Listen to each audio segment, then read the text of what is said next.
I like to think of my grandmother, when she passed away, found all of these journals that she had. Like she had actual cookbooks, but she also had these like random sort of like journals, just like regular notebook paper where she would like just jot down ideas about a recipe or like pick up this at the grocery store or send this. And then it was all like these notes to herself interspersed with ideas about food or like something she heard to try recipes.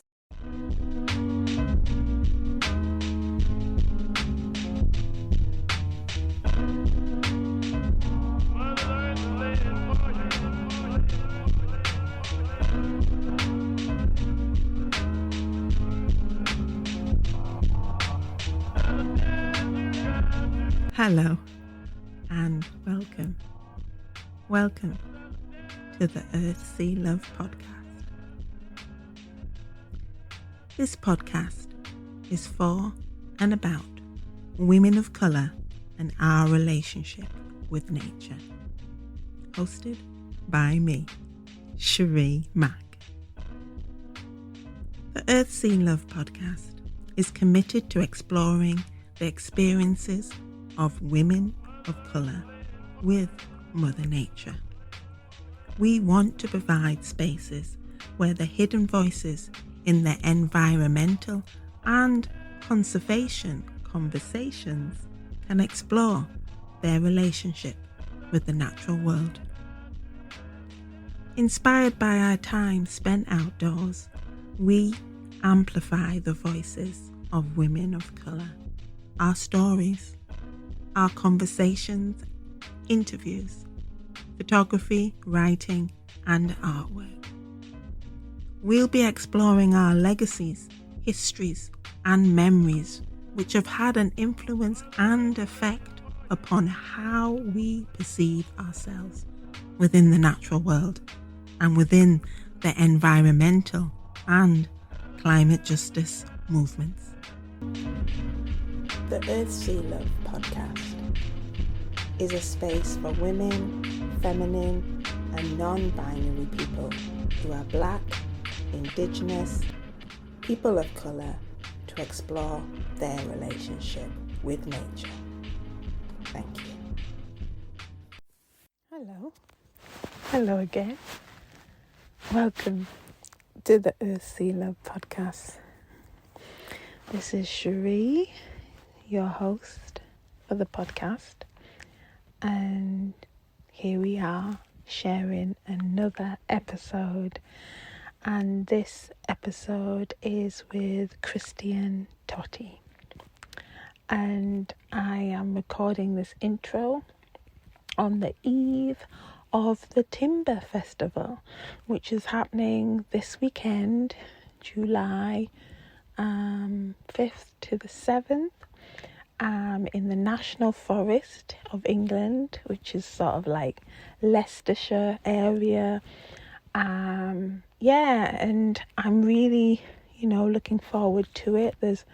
I'm there doing a number of different things. I'm in conversation with Jess Day. I'm running a visual journaling workshop, and I'm also on a panel with some awesome people exploring creative activism, creativity as activism. So it's going to be a fun, useful, informative weekend, and I'm so grateful to be part of it, to be asked to be part of it, to be invited to be part of it. And it is so funny how things go around and come around and are connected, because on the day that I recorded this episode with Christian was March 12th, and it was the day that I was having a public reading with the Poet Laureate for England, Simon Armitage, and I was reading with him up in Holt Whistle in the library, I was invited along because I was the writer in residence for Northumberland National Park 2022, I think.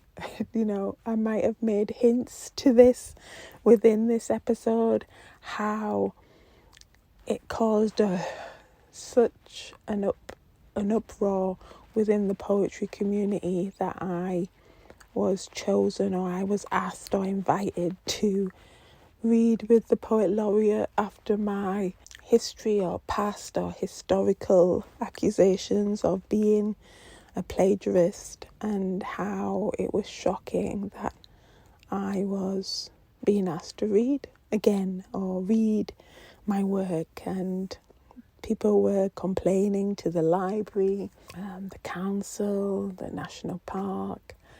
And so when I was listening to this conversation again, it took me right back to that moment. And then here I am recording the intro for that episode, and if it didn't happen again, when all the elements put out that I was part of their programming, didn't they receive messages on social media saying, you are aware that Sheree Mack is etc., etc.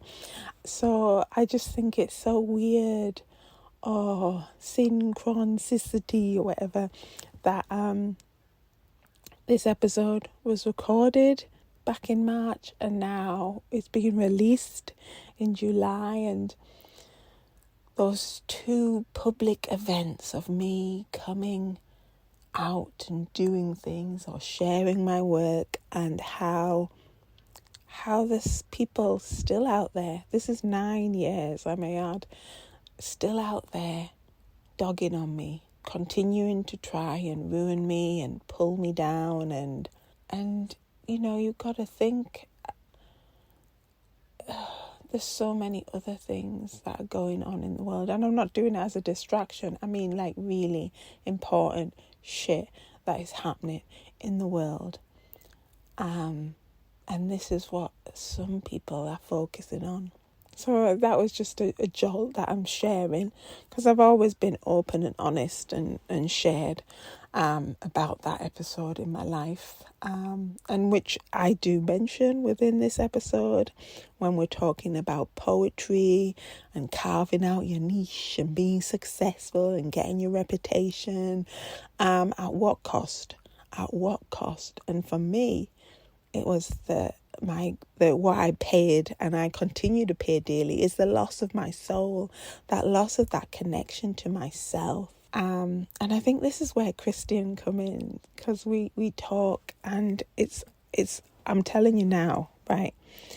It's such a beautiful conversation that we have, where we're just riffing off on so many different topics, but done in such a wholesome, holy way. There's so much gratitude and appreciation and wisdom and awareness that we share. And I just feel so grateful to have had this conversation with Christian, because it just resonates. It resonates again and again and again. So Christian, out there in the States, Ohio, got a healing arts practice, but then also how she is multidisciplinary. There's acupuncture, there's breath work, there's herb work, there's astrology as well, but it all links back to nature and our connection with nature and that embodiment. And we talk a lot about embodiment in this episode, and I'm so glad that we did, because there's been times that I thought I understood it, and then times that I haven't. And I'm so grateful that it is in this conversation. It has so many layers. Again, coming back to that palimpsest there, so many layers and levels of being embodied. And we explore them all. It's that interdependency.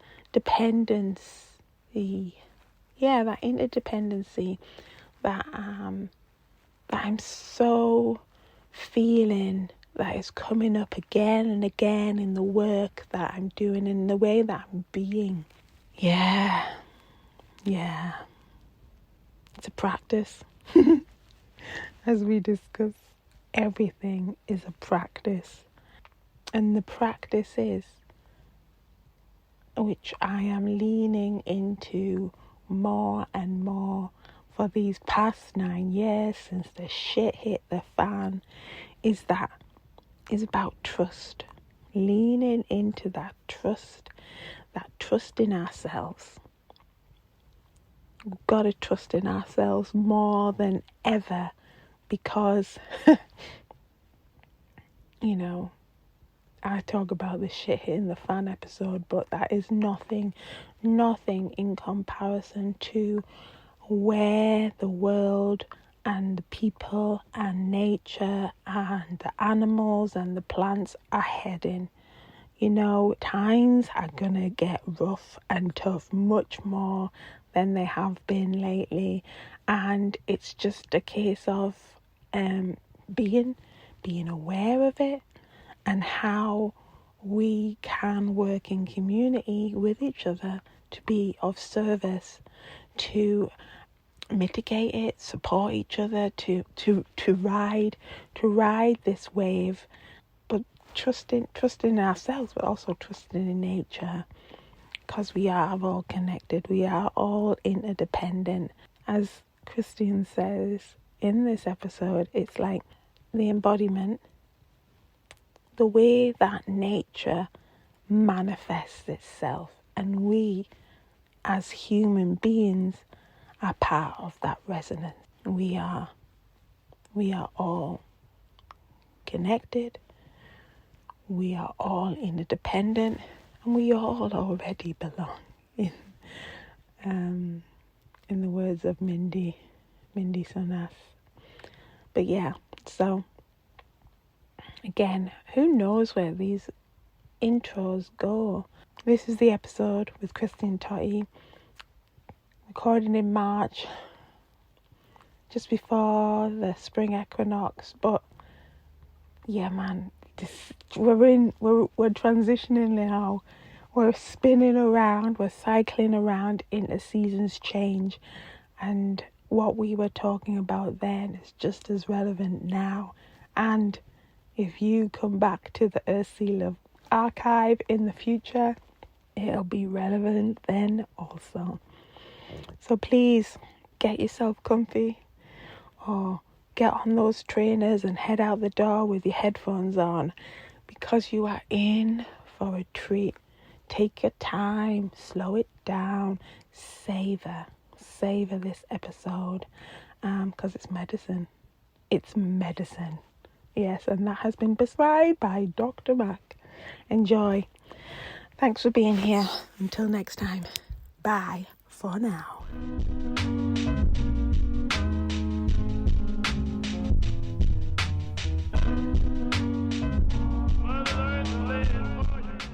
I try not to edit us too much, because we're edited enough, man. Yeah, you got that right. You got it right. Yeah. So as I was saying, thank you so much for being here. And it is Christian. Is that how you pronounce it? Yeah, I love how you pronounce it. Some people just say, Christian, Christian. I'm like, I'm open to how, especially the connotations of that my name can kind of bring sometimes. Can it not? So, you know what I mean? Yes. Yeah. Yes. But yes. Okay, so cool to have you here. So how are you feeling today? That's what, and I mean really, really feeling today. You want to know for real? Yeah, I'm feeling very thankful. I just I just feel kind of like held and in partnership in ways today that I think is kind of timely for the fact that Venus is in Pisces now.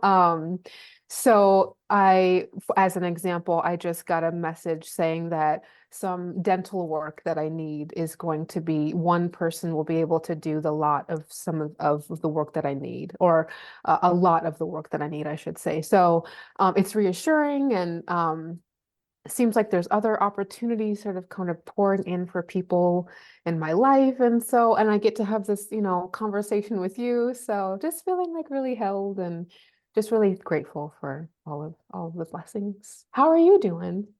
I'm okay. I'm okay. I'd just like to say that that is beautiful. Thank you so much for sharing that because I needed to hear that and feel that today. Mhm. Because there's a song, which is it, what is it? Like life is a roller coaster. And I just Mhm. feel in the last few hours of this day, I've been on a roller coaster. Um, Yeah.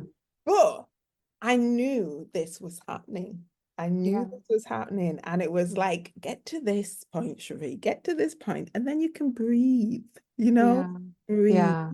and just ground, center, and just let it all fall away. Because Mhm. these conversations I am so grateful for because they make me present. Yeah. Yeah. Um, Absolutely. so I mean it when I say Yeah. thank you for being here. Yes. Yes. Thank Thank you. you. Thank you Thank for you. the So opportunity. let's just jump on in, yeah? Because let's Yeah. situate you. I like to situate where you are in the world, and also it settles us in to the Mm, space. So mm. yeah, where you're zooming in from, and can you see any nature where you are at this moment in time, please? Yeah, yeah, yeah. I'm so thankful to be here with you and thank you for the opportunity. I was born and raised and currently reside in Ohio, so that's in northwest part of the United States. Um, I am on the traditional homelands of the Shawnee, Kickapoo, Miami, Delaware, Erie, Wyandotte relatives.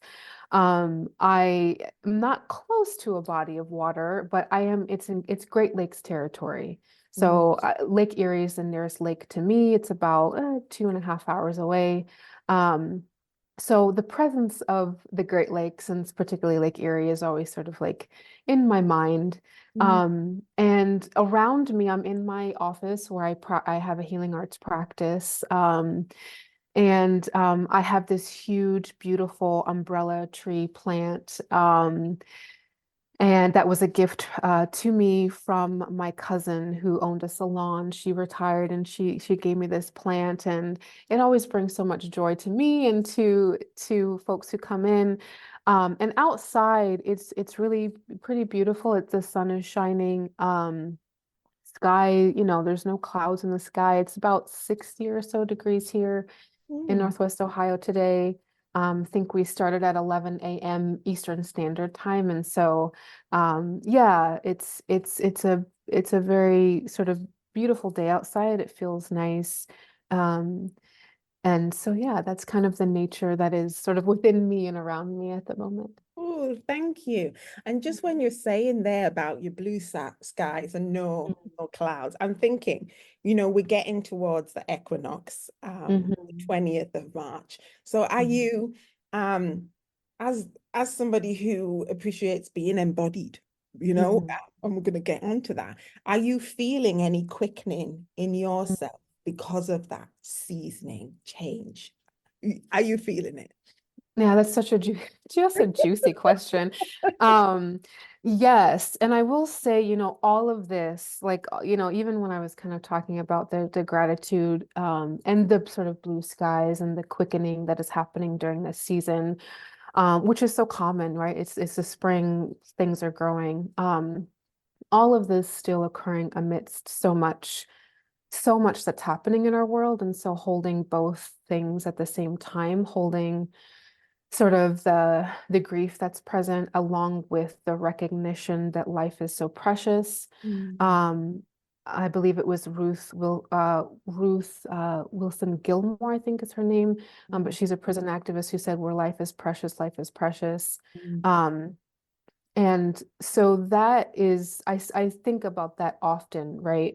Um, and with the quickening in spring, I do feel it in myself. And I also feel this like, um, I think a different or a new ability to kind of be with that pace that is picking up and being present to it. It's kind of like you were talking about.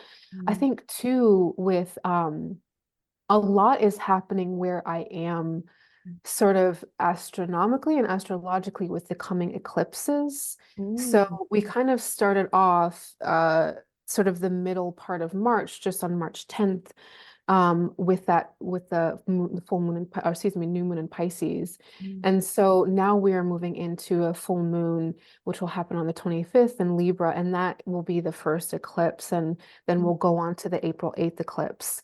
Um, and that eclipse is actually happening right where I am. So it'll pass by right in the area that I am.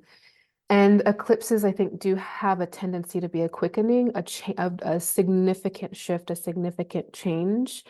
I think it's, there's always some significance to everything or resonance. And so I am curious to sort of find out what that means that it's happening sort of in this area, this region. mm. Um, and so, I'm kind of sitting with all of that, that reality that there is so much changing, there is so much transforming. I Mhm. do feel it, and I'm also trying to keep myself as grounded as possible, as I can during it all. Yeah, that's rich, man. That is so rich. And to be present to it is a practice, is something that we have to keep reminding ourselves, or yeah, it is, it's finding those ways of being so we can be holding it all. And it's Mm, not either or, it's and slash both. And it's all that juiciness and goodness, but then also in there is that, as you said, that grief. And mm, it's all right to feel all the feels, because mhm. that's what's part of this precious, what you're saying, life that we are part of. Yes, Yeah, thank you yeah, so much for that. And carrying on, you've mentioned something about your healing arts practice in that mm, room that you're in, but can you share with us, what is it that you do? Or, yeah, as I like to say, be, who is it, who is that you be? And yeah. I find that much more I don't know, a much more positive energy for me. Mm, hmm. Mhm. Yeah, I loved when I kind of saw that question. I was like, yes, yes, I totally understand what that vibe is, like it asks the question in a way that's like, like really for real, tell me, Um, yeah, so my healing arts practice, I'm an acupuncturist, and an herbalist and breath worker Mm. and starting to study astrology. So, I'm kind of like letting it all sort of swirl, at the moment. Mm. Um, I primarily what I do on a day-to-day basis is the acupuncture. In my area, I work with herbs and prescribe herbs on occasion. It's much more rare just in terms of where people are at and if they're open to taking herbs. Mm. So what I'll do often is give more food recommendations for people and sometimes incorporating herbs in that. So it's a little bit more, at least again, from my area, it feels a little bit more approachable for folks who Mm. are not used to taking herbal medicine. Mm. So I try to weave that in as much as possible, since I do love it and it is within my sort of training. Um, and yeah, practicing the breath in a variety of ways, right? Practicing or working with the breath in a variety of ways, certainly within acupuncture, helping folks while they're sort of laying on the table just to kind of tap into their breath. Uh, Mm.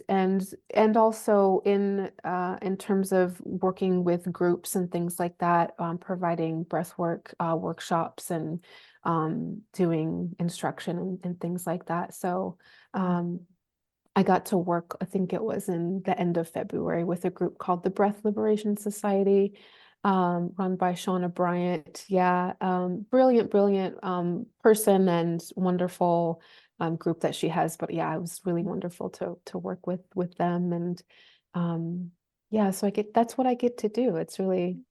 It's really wonderful. Yeah, I'm thankful Yeah, for it.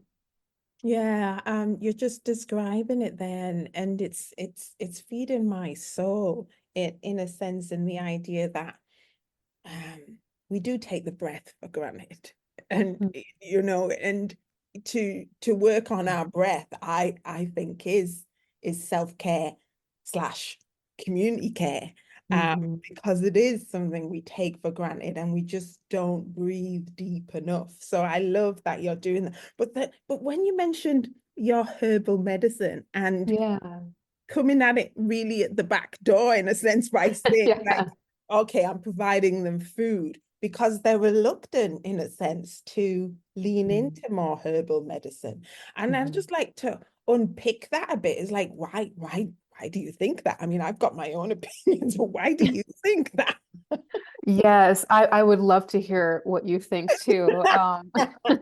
I think, and it depends on the person, right? But I think a lot of it is like people, at least in my experience in my practice, people often, especially in the beginning, come to me sort of like they're coming at their sort of wits' end with the biomedical, or what we sometimes refer to as the Western medical system. Mm, They have been tossed around between practitioners or providers. They're not exactly sure what's going on with them. Neither are their providers. They have some inclinations. They've had a battery of tests several times over, and they're looking for an alternative, right? Alternative, quote mm, unquote. And so I think that acupuncture is often just that first foot in the door to mm, kind of explore more. mm, I guess in its nature, maybe because it's physically working with like metal, right? mm, And because the studies are there, right? We have the data to kind of um to show its efficacy. mm, People are more trusting, I think, of that in a sense, because it's data they can see, they can read it, they know. And sometimes their medical providers will recommend acupuncture, especially if they're like, I don't know what to do with you, you know. mm, And then in terms of the herbal medicine, I think that even with food, it really it really asks you to kind of slow down or be present. It asks you to like to get into a different part of yourself, or like approach a part of yourself that maybe you're not as tapped into, because it requires you to do something outside of getting a treatment. You mm, have to take the herbs, you have to cook the food. It's mm, it's a lot of it relies on the person. mhm, I think that's a huge component. I always try to give people options in terms of how we can administer the herbal medicine if they choose that route. So you could take a tincture if it's easier. You could do a pill or a tablet. You mhm, could boil some bulk leaves if you want, or bulk plant matter. Um, and at the end of the day, no matter how they take it, the person has to, and they have to take it. Um, I think that's a huge component, especially if people are already taking multiple mm, pharmaceuticals. I think that's a big factor as well. And so, certainly we know with cooking food, with growing food, I mean, it requires time. And I mhm, think, and it's still sort of reminiscent, even if people are taking herbal medicine. It's like it taps us into this part of our brain, to this part of our memories that knows yes, like I'm a part of this sort of, um, I'm a part in some ways, or I have ancestors that knew about plants or knew how to grow food, and yet I'm removed from that. And it does ask you to tap in, and it can be an opportunity to do that, but also it can be sort of just that one more thing for people that they have to do at the end of the day. So I mm. think it's like a multiple things are true about that. Yeah, yeah. And thank you for bringing in that multiplicity, because it's not an easy answer. I mean, I gave you the Yeah. question, but I appreciate that answer, because it is, again, it comes down to the individual, but we can say generally it might be this or it might be that. And Mm, I do think it is that the stories that we have been told, mm, or the stories that we take on board, mhm, as it's external, isn't it? It's those external, as you say, in the data. The data is there, and that's what we go with. We go with science, and we trust it, and we trust our doctors that are giving us these multiple pills. And what you said, it comes down to that individual, and it comes mhm, down to that individual actually saying stop and actually tapping in to maybe a part of themselves that they have lost that connection with, Mm. and listening to themselves and their body. And Mhm. it's okay, yeah, it's another thing on that list to do, but it's also, there's a fear factor there. There is Yeah. a fear factor there. You know, Yes. it is actually going within to face yourself. And it is the unknown in a lot of cases. Like, oh my Mhm. gosh, what am I going to find there? You know, am I going to person who's going to be, is anyone Right. else going to like that other person that comes back out? You know, so Right. it is being trapped in that fear of the unknown. And but it's like trying to switch the switch and saying like, well, you're taking all these pills, or you're following this advice from a so-called expert. Mhm. But at the same time, you know, who says that's going to be working? And if you come in here asking for herbs, maybe it's not working. Yeah. So yeah, so I love that multiplicity, and I love that you're multidisciplinary as well in the work, or who you be, basically Yeah. who you be. And I love that. So I'm interested in how you got to this point. What's your story? What's your story to get into, plugged into the things that you be? Yeah. Um, I think it really all started like in my grandma's garden. I kind of always go back to this story. Um, I grew up with her essentially. She took care of me while my parents were working until I started school. She and my grandpa. So I spent a lot of time with her, like either in her garden or if it was too cold, right? Because it is Ohio, watching cooking shows and cooking. That's pretty much what we did. She was also an avid walker, and so we would walk around and visit neighbors. Um, and so it was very community centered in many ways, my upbringing, and very much so focused on food, and growing food. So, and if she didn't have something in her garden, we were going to a nearby garden, or a nearby farm so she could pick something up, so she could make some food with it, right? So, she was, I like to think of my grandmother, when she passed away, I found all of these journals that she had. Like she had actual cookbooks, but she also had these like random sort of like journals, just like regular notebook paper where she would like just jot down ideas about a recipe, or like pick up this at the grocery store or send this. And then so it was all like these notes to herself interspersed with ideas about food, or like something she heard to try a recipe. So it was very interesting to like read that, and see. I like to think that she probably would have been a food writer if she knew that was an opportunity for her. Um, and so that's really sort of where everything began, is really sort of watching or paying attention to sort of the seasons and the cyclical nature, that the garden sort of taught me and my grandmother emphasized. Um, and I also very early on was very interested in theater, and I suppose as a Leo rising that a bit, like that's appropriate. Um but for some reason I was always in theater that was like applied theater. So it was always about theater that had like this um social justice like bend to it. So like the first theater class that I took locally in my hometown, it was this like visiting professor from Germany. She was very much so applied theater, avant-garde theater focused. We did a lot of like embodiment exercises while listening to the Beatles and Michael Jackson. It was kind of odd. It was like it got me out of this sort of I guess the limitations of how it felt to be in a town where it was predominantly white folks.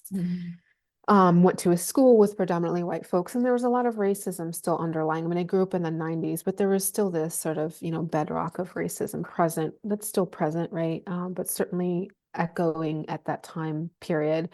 But really theater and really art and was also a way for me to sort of I guess, feel protected.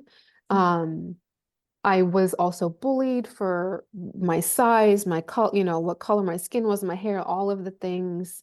And so, the artistic realm really kind of saved me in many ways.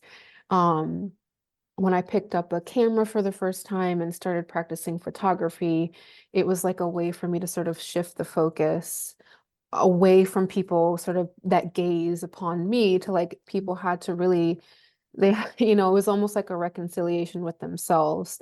They couldn't say anything. I was taking, I was making a picture with them.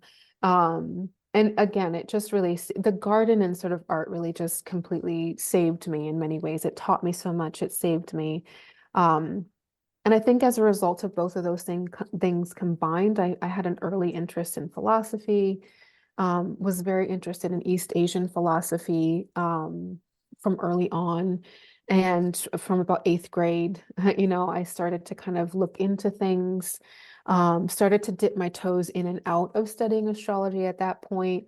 And it's funny, I'm, 40 now and sort of committing myself to it. But Mm. um, that journey really sort of started there. And I think the kind of path that it's led me on to study massage therapy, to work primarily throughout my life in nonprofits and with social justice, environmental justice, and community outreach and organizing, to studying acupuncture, and herbal medicine, and now to studying astrology. It's all, for a long time, it felt disjointed and disconnected. Mm. But I think there was actually a through line for me, which has really been about I'm kind of realizing, which has really been about being with myself in liminal space and being with others in liminal space. So like being with transitions, we're talking about sort of this transition of winter to spring with the coming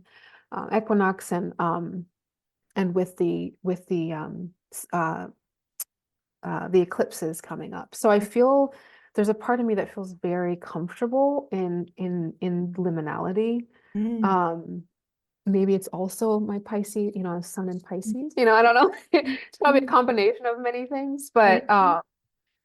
but yeah, I think all of that has really led me here and has led to the sort of embracing of the sort of multidimensionality of how I practice and who I am. And Yeah. yeah.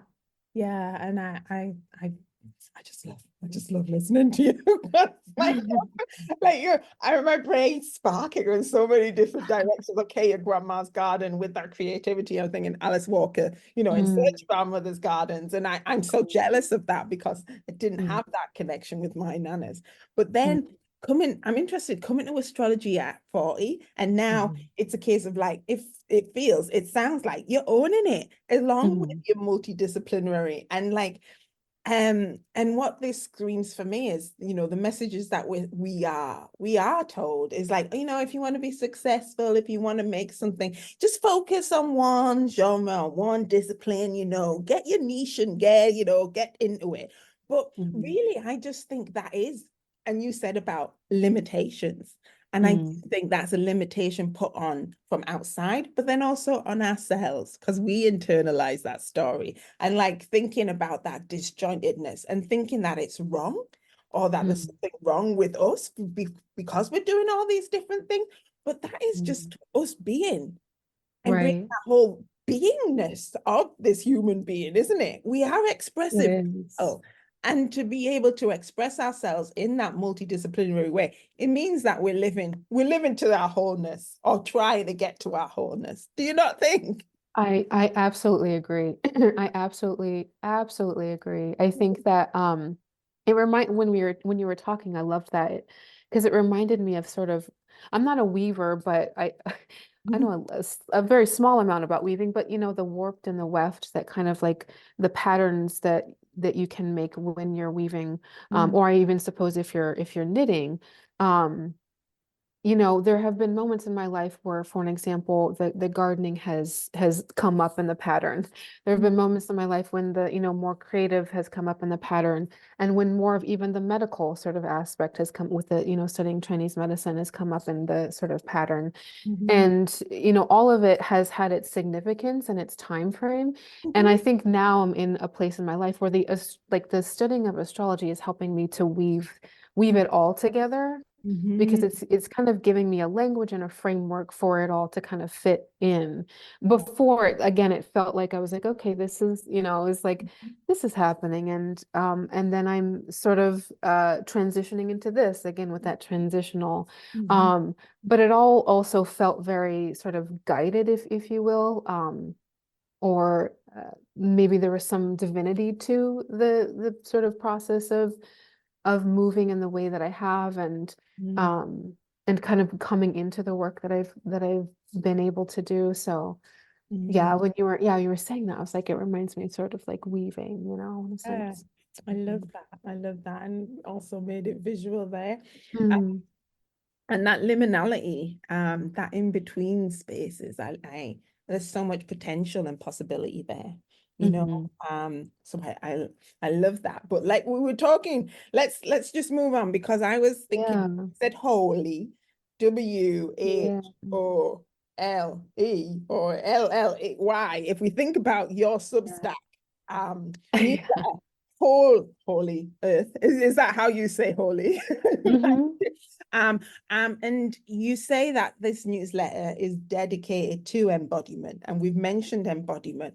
So what does embodiment mean to you? And is this connected to your nature connection? Yeah, totally. I mean, absolutely. I mean, as a very concrete sort of practical example, and we were kind of talking about we were talking about the warp and the weft, right? So right now we're kind of coming into the spring season, and literally the energy is moving up from the ground into the plants, and there's this sort of uprising movement. And that has an energetic quality of, in Chinese medicine, what we would refer to as a wood energy. And we are also in the wood dragon year. And so if we might also recall the sort of energetics of how this year has been moving, right? It's felt like, especially when we crossed that sort of threshold after January, it felt like it started to pick up. February went a little bit quicker. March is moving a little bit more quickly. And so all of that sort of energetic quality is rising up from within the plants and also within us. And so certainly, I think embodiment to me is really about paying attention. It's really about sort of giving attention to, giving awareness to, giving presence to. Um, we could say nature, right? But also we could we could say just our surroundings, right? That it includes the people in our lives as well. And so I think, I know that there's a bit of a maybe a back and forth about the word nature, and do we even need the word nature, and where the word nature comes from in the context of conservation, and how that movement was started, and how it came to be with predominantly white folks trying to conserve or preserve, a pristine nature. There's certainly a lot to say about that, but it is a useful word, right? For our purposes. And I think that when it comes to embodiment, for me, it also it draws me to sort of traditions that my ancestors had with working with the land and being with the land and giving respect to land and waters, white water systems. And it's about being in relationship, I think, too, is really what it's about for me, is, you know, um, embodiment is about being in relationship with the world, and certainly with nature, and recognizing that there's an interdependence between everything, in nature, in the world. And so I could certainly go on about that. I'm actually looking at this book right now. It's actually an astrology book calendar for this year, but it's called Resonance. And I think of that too when I think of embodiment. It's like this resonance, or this sort of like way that nature manifests itself. And we are part of that resonance. We are part of that manifestation as human beings. And so we get to embody nature. We get to embody the cosmos. We get to embody the earth, you know, in who we are and how we express ourselves. Mm. Um, so that's in kind of in part. Also, I just love this song by Abby Lincoln. If you haven't had a chance to listen to Holy Earth by Abby Lincoln, it's a really beautiful song. It's so it just it's joyful, it's truth telling, it's a lot of things, but it's if you listen, you'll I think feel something. Yeah. But that's in part why I also kind of titled the Substack Holy Earth for Mm. those few reasons. Yeah.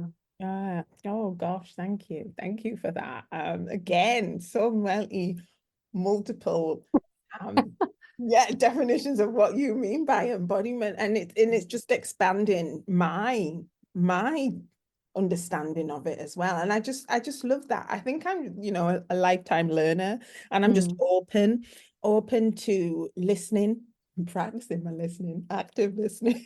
But mm, to allow these I don't know, ideas, these feelings, these beliefs to land with me, and see how they make me feel or how they expand me. So just thinking about what you were saying, the word nature, do we need mm, nature? And I'm on this progression path, and it's a spiral. You said about mm, through line, but I'm thinking that I'm a mm, spiral. I don't know, I mm. do circles. I could get in it. Yeah, But obviously, for me, I'm wiser when I come back around. I've had experiences. I hear I've that. moved on. I've moved on in the spiral. Oh But yeah. but nature. So like for a while, I was calling it the natural world. Mm. Nature's world. And I was thinking, no, no, no, no. There's only one world. There's only one world. Yeah. So I would Mm, love to get to that point of not having to use nature, because when I'm mm, whatever I'm doing, whatever I'm speaking, whatever I'm feeling, it's that it's all part of nature. Do you know? And mhm. to get to that point, it's like, whoa, you know. But in order to talk about it, or to explore, or have these conversations, Yeah, we need some kind of language to hang on it. And maybe that right. humanness of us, maybe it is that idea of like, well, in order to get some kind of, don't know, and I don't want to say control or ownership, Mm, or to get some kind of understanding. I mhm, mean, like, mhm. and again, the slashes appreciation. So do I need that? Do I need you have a name or a term to call you to appreciate you? Can I not just appreciate you? Right, Do- right, absolutely. I Yeah. totally hear what you're saying. And I think too, like with, embodiment really can, when, especially if you're someone who's starting off or starting out with embodiment, I do think there's certainly a specific definition for what it is. Mm, And I think too, you can start there if you wish, and then sort of let it take shape within you and mm, sort of define it for yourself. But embodiment as a practice really is like, okay, where's my breath at right now? Right now? Is mm, my heart racing? Are my thoughts going from one place to the other? mm, Is my body moving in some way that I'm not even aware of? Am I tapping my foot? Am I doing some nervous thing with my hands? It's about being aware of one's body and aware of one's surroundings, certainly. mm, And then from there, we get to explore and investigate, okay, what does that mean? And how can I bring myself to a place where I feel more safe, where I feel more comfortable, if mm, it is causing some sort of disruption or some sort of just feeling of uneasiness. It's also paying attention if we're in a space that feels unsafe or uneasy. Okay, mm, what do I need to do for myself to help regulate my nervous system? Can I remove myself? Can mm, I say something that might help to bring some awareness to what's going on? Can I get up and go out and take a break from this? mm, All these sort of subtle moments where we get to pay attention that happens, again, from moment to moment. These little sort of opportunities or these little thresholds, right?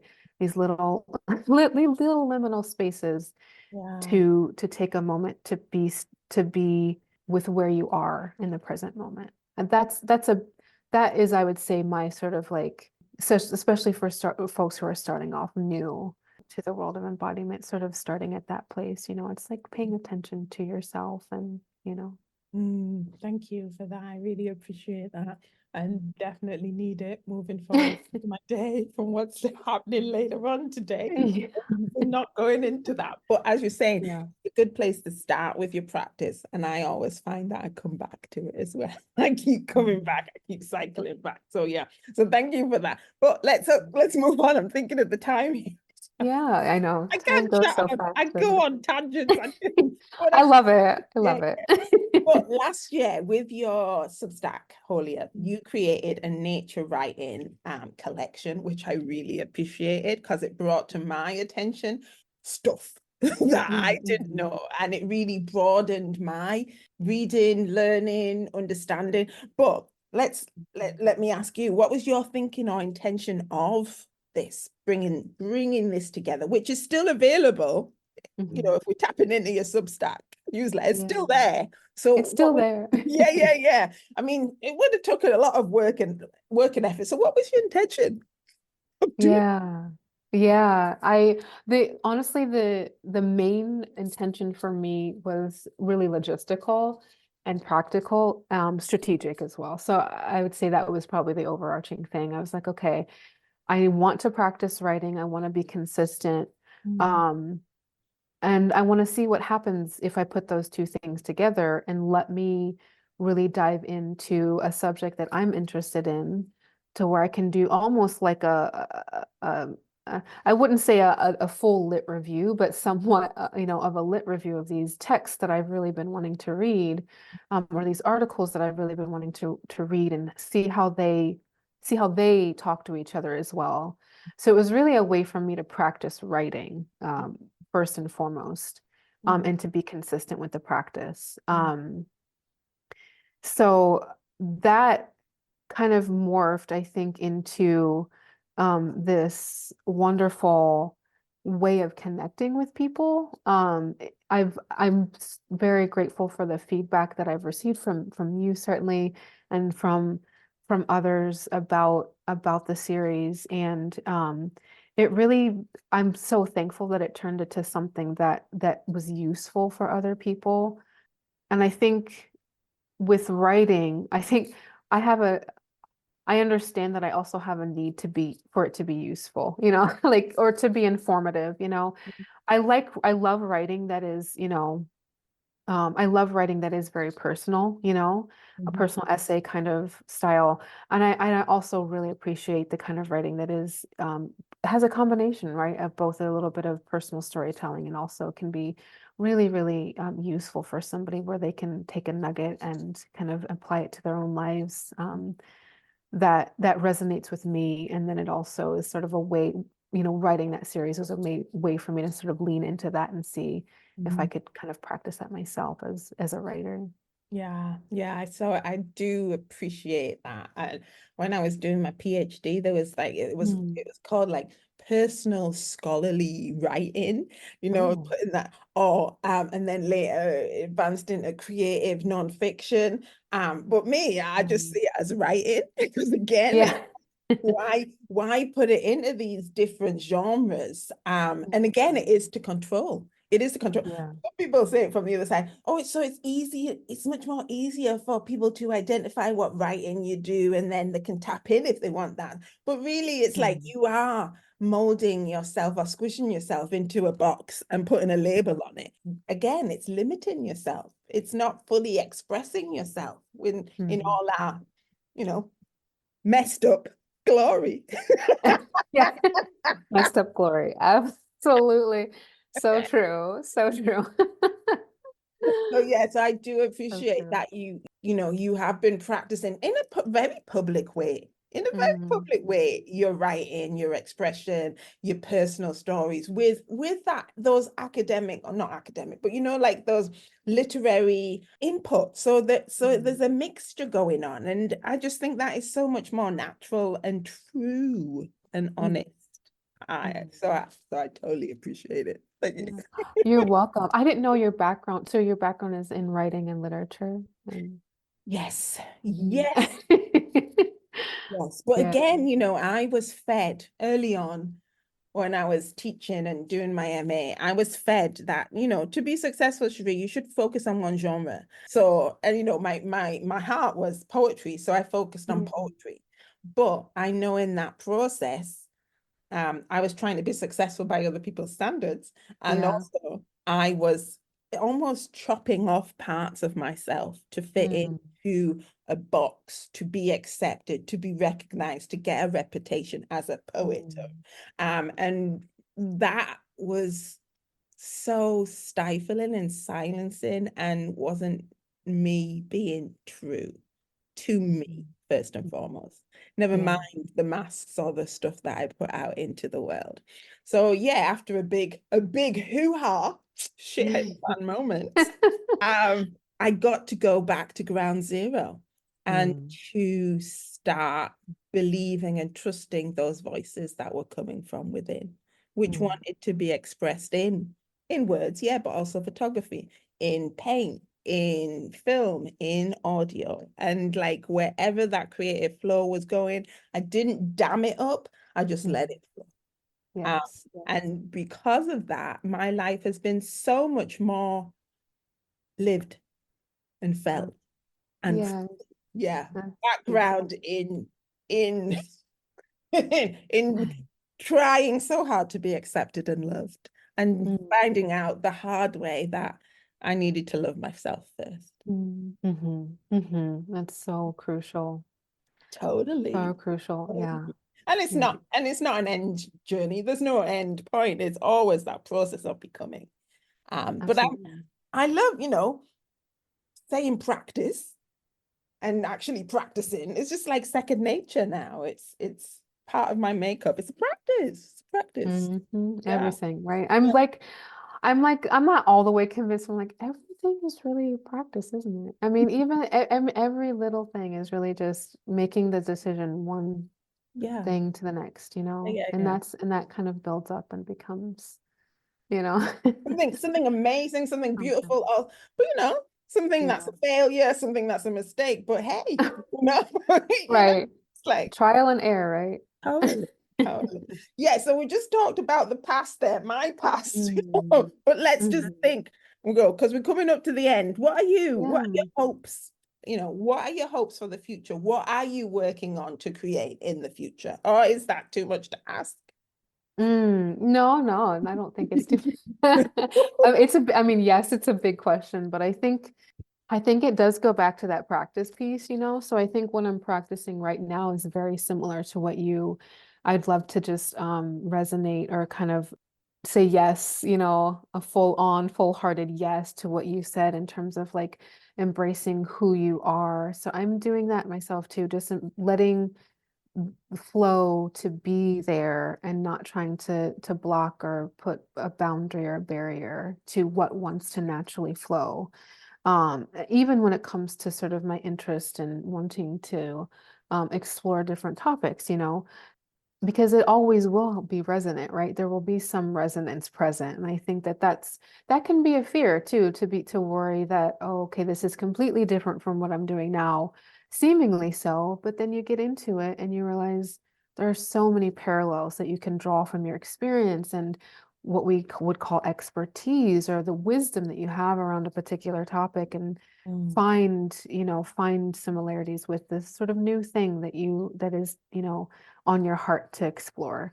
mm, Um, so I'd say I'm really, really letting that come through now. And I think a part of that for me is going back to something that when my father passed away, I can sometimes sort of hear things. And so one of the things that I heard him say to me was like, trust yourself. He was just very much so like, just trust yourself, trust yourself, trust yourself. I'd echo that too with what you said.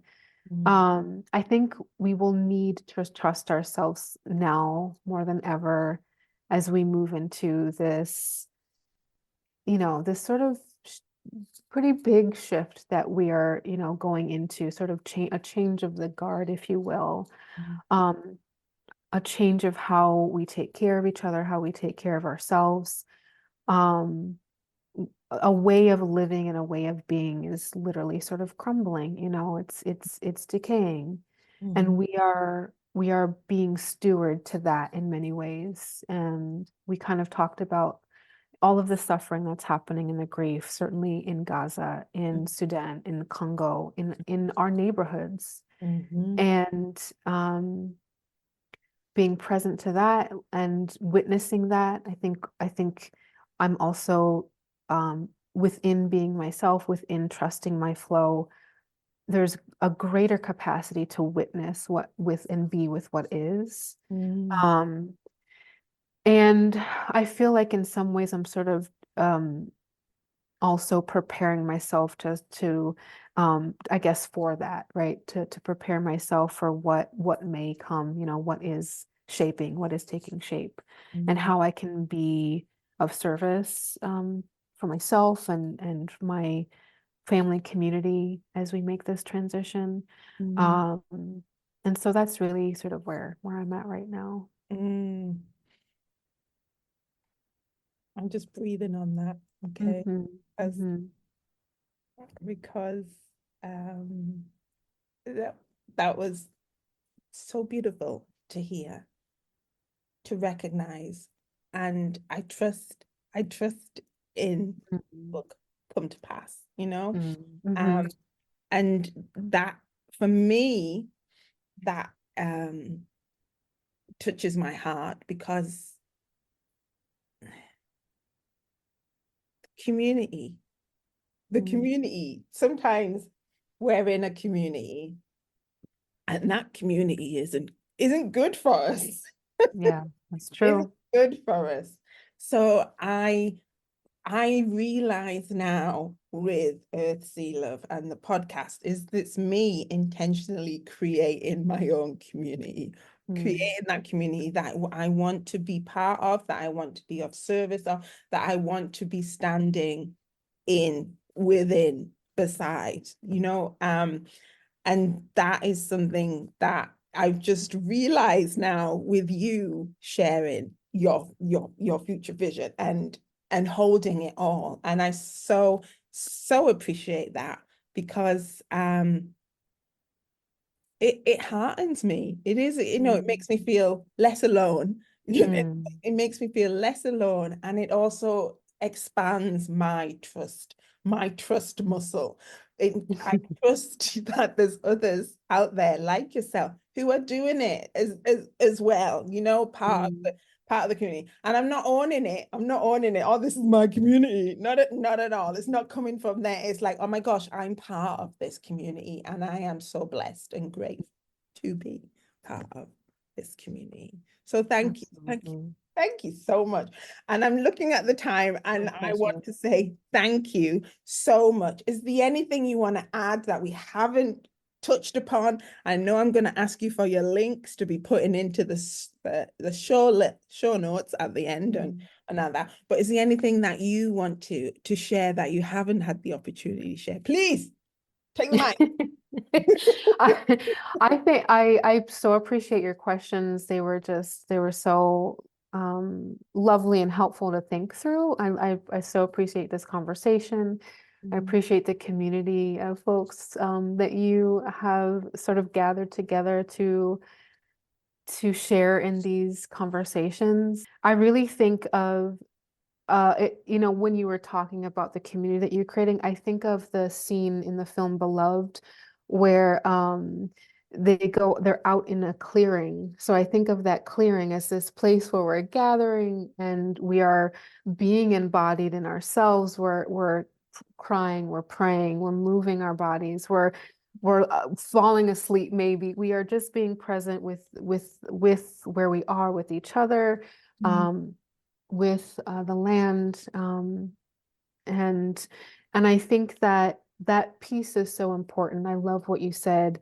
I trust in what will come to pass. I love that. I just wanted to echo that and lift that up because it will be challenging, and we also know that we are fully resourced, and we can trust in that. And yeah, Thank you so much. Oh, thank you. I know. I love that vision. And it's baby Shugs, isn't it? Who gathered. Yes. And I love that word. I am so leaning into that word now. Gather. Let's gather. Because there's power and connection in that gathering, and to gather outside is even better. So Yes. I hope at some point in our lives, Christian, we can meet, Yes, I gather would. outside together. Yes. So shall it be. So shall it be. But yes, let me just take this time to say thank you so much. Thank you so much for, oh my gosh, your wisdom, your generosity, your heart, your spirit. Thank you. Thank you for your being and being here. Thank you. Thank you so much. I'm humbled and grateful. Thank you.